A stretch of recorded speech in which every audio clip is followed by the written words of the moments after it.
Hi everyone, Holly here from SVG for Fun and Profit by Artistic Cutworks. Today I'm going to talk to you about mind mapping. What is mind mapping? Mind mapping is a way of collecting all of your thoughts, all of your ideas, brainstorming over a particular topic. Now maybe you want to use it to make a decision, or maybe you are starting a new business, as in the for-profit side of SVG for Fun and Profit. And you can put all your ideas down about maybe what you want that business to be, how you want it to look, and what you're offering to your customers. So that's one way you could use mind mapping. Another way is decision making. You could put your pros and your cons and what happens if this, if that. It's a great decision-making tool to help you figure out what you want to do. Larry and I use mind maps all the time in our business. Every time we started a business, we have mind mapped that business out so that we know where we're going, and we have a map of sorts to tell us where we're going and how we're going to get there. Now, I do them digitally on my computer and on my iPad. You can use a whiteboard. I have a whiteboard in my office that we brainstorm together and draw things out and erase things and all that kind of stuff. I do them on paper. I've done them on poster board. I've done them in notebooks. It doesn't matter how you do them. It's just a great decision-making planning tool that you may find really useful, especially if you're building a business, or maybe you have a major event coming up and you're on the for fun side of the for fun and profit. Maybe you have a wedding coming up and you want to mind map everything involved with that wedding. Great way to do it. It's a visual map for you. Let me show you some ideas and some samples of mind mapping. I'm going to just go to my computer now. So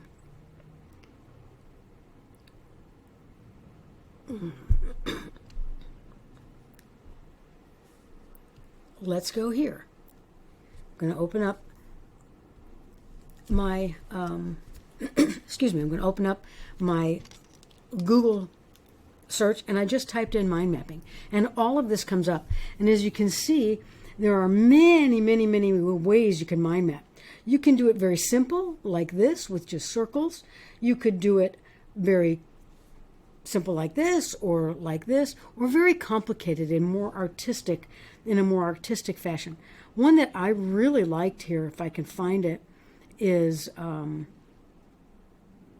mind map about the kings. This one here. I really thought this one was cool because it's just a topic that this person wanted to collect their thoughts on and gather information on. So it's the kings of the Middle Ages. Very cool. Very useful. Okay, I'm going to go back to my my video now, and we're going to go back over to my computer. I have my glasses on now, so pardon that, but I'm going to now go into a program I use called Miro, M-I-R-O. And the reason we use this program, Larry and I, is because we can share mind maps between us for the business, and I can put it on my computer, which is a Windows computer, and I can put it on my iPad, and he can put it on his Mac. So we can share between 3 different devices. I can see it on my phone if I need to look at something really quick when I'm out of the house. So let's just go ahead and go over to that program. I'm just going to leave my picture there now because it's fine. So we can, if we want to do a new mind map in this program Miro, I'm just going to say, okay, open a new mind map. And it's going to ask me what I want to do. Well, with this program, there are tons of things you can do. If you like organizing by Kanban, you can do that. Story map. I'm going to use the mind map and say add. And what it does is it drops into my computer a framework. So now here, I could just take and double click and do mind mapping. Okay? And then I'll come over here and say, why? And I'll come over here and put what? And now I can grow from this topic. Maybe I want to say who. So I can just click on this and see the little plus sign. I can add all the little, what they call children, I'd like to add to this. So it builds my mind map for me without my having to think about making connectors and putting them together.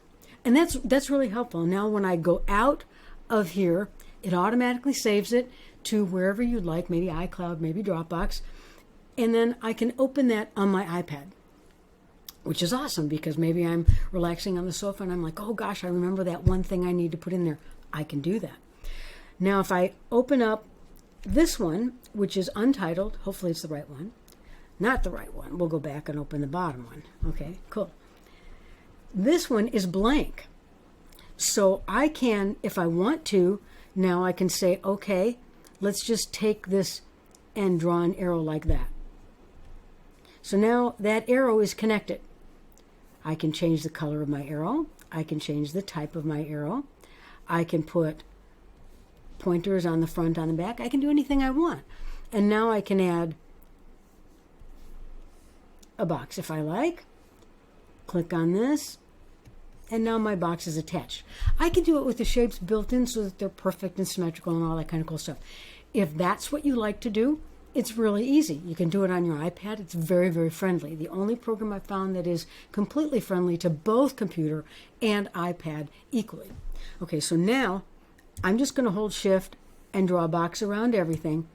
And I'm just going to say delete that because I like to do my own. I like to start on my own. And maybe I want to draw here. Maybe I don't want to have the computer help me. Maybe I want to draw. So I'm going to go here to my pen and pencil and choose my pen and a thickness of about that, Smart Drawing, and do that. So now I'm going to do this. And look at that, it makes a box for me. I think that's pretty cool. And then I'm going to do this over here. And it should make a circle for me. It did.